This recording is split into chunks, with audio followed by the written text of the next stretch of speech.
It's Cricbuzz Chatter, Adam Collins and Michael Vaughan at a sodden Edgbaston after a reduced day three, an exciting day three. Australia all out for 386 on the stroke of lunch. England had two bites of the cherry in the second innings. They were 28 for 2 at the end of the second rain delay, which ended up scuppering the whole day. So they're ahead by 35, a 7-run first innings lead, but they've lost 2 wickets in a frenetic session. They lost 2 for 2 in 22 balls. Yeah, and also I have to make like that when England went out in the second innings and there were 26 for 0, I thought Australia were useless. Yeah. For those 26 runs, I don't think there's been an easier 26 run for an opening England partnership in the history of Ashes cricket. All the field spread, there you go, have 13 singles, no pressure whatsoever. And then all of a sudden the rain came. I think someone said something in the dressing room, the clouds rolled in. Just go back to being the Australians. Be more aggressive, set more aggressive field, force the big shots. A couple of dismissals. I thought Zach Crawley received a half-decent ball. Ben Duckett, for him to have a future opening in Test match cricket, he can't just play with plan A. You know, when you get into a situation, you're looking to your left and you're seeing the clouds rolling in, you're thinking, what's it going to be, 10 minutes, 15 minutes max? So you've got 3-4 overs maximum to get back in that dressing room. You have to have the ability to go, okay, I've got to go within myself. Yes, I want to try and target that channel. I want to get after the channel balls. But in that situation, what was the best thing for the team? Just survive, leave a few deliveries. He hasn't left one ball in this Test match. I think you can get away with that in Pakistan on real flat wickets, and this is a flat wicket. But there was just a hint of movement this afternoon.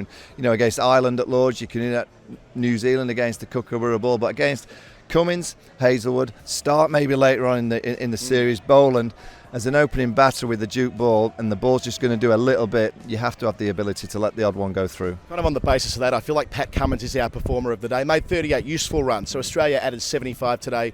Khawaja eventually dismissed, bowled, good delivery as well for 141. What a magnificent stay it was, facing well over 300 deliveries. But Cummins coming in, long tail, making 38, nicking off Duckett the way that he did. Bowling to a plan in the very same way that Hazelwood did the first time around, kind of bolstering your point. If Duckett's not willing to play the game in front of him, if his game is preordained, it's going to be hard graft against these quicks. Yeah, it is. And, you know, the history of Test match cricket tells you it's a test, it's hard. You know, particularly when you're playing the world champions, to think that you're not going to, you know, set out, just leave a few outside your eye line and then get in and then start playing the cut shot. You know, I think it's going to be very difficult for him to own channel to the likes of Cummins and co. Pat Cummins is an exceptional cricketer. You know, I just felt that when he had the bat in hand, you know, England were bouncing in, but you can see he's a fighter. You know, he was just trying to itch his way and his team towards that first innings total, seven runs behind, so England have a small lead. But it was when he got the ball in hand, you know, the ball in hand, you just felt that he was the one that was going to say, I'm going to set the tone. I'm going to set the tone for Australia to try and get us back into this Test match. He bowled a terrific spell, and when he threw the ball to Scotty Boland, there was a few memories of Melbourne in the last Ashes series where you just felt he was going to get a wicket every single ball.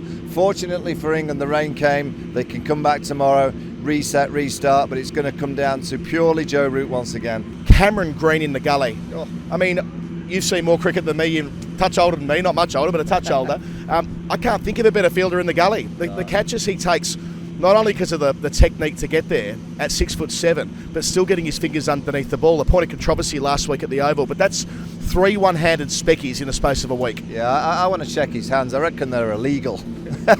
They're absolutely huge, but the agility for such a tall chap to get down low and just kind of just make it look so easy, just go straight into that left paw.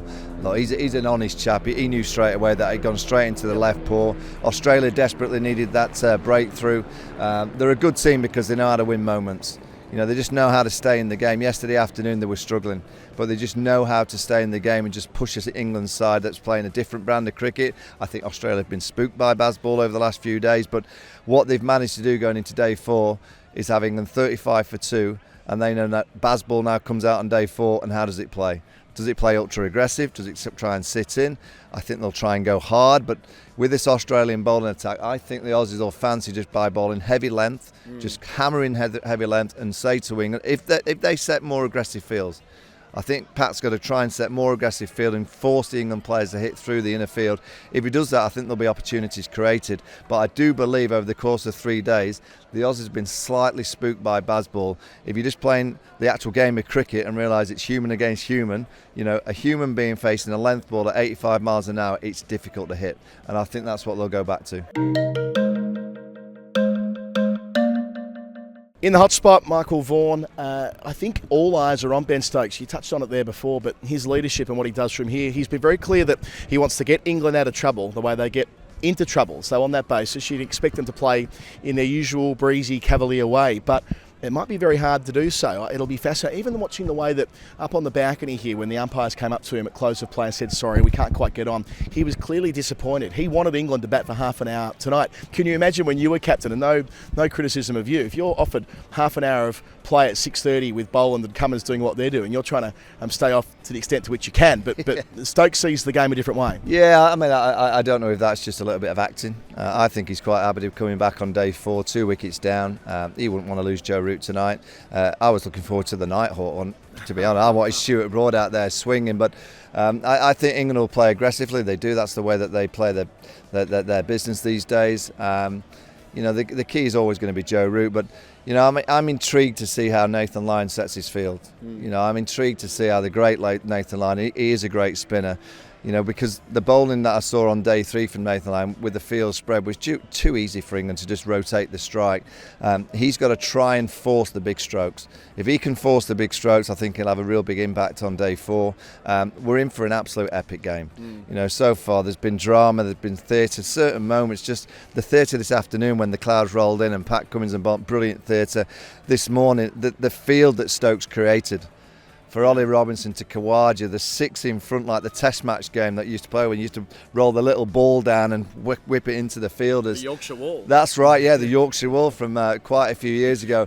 Brilliant spectacle, theatre, a lot of psychology involved in that, and then the Robinson Yorker, yeah. So brilliant cricket.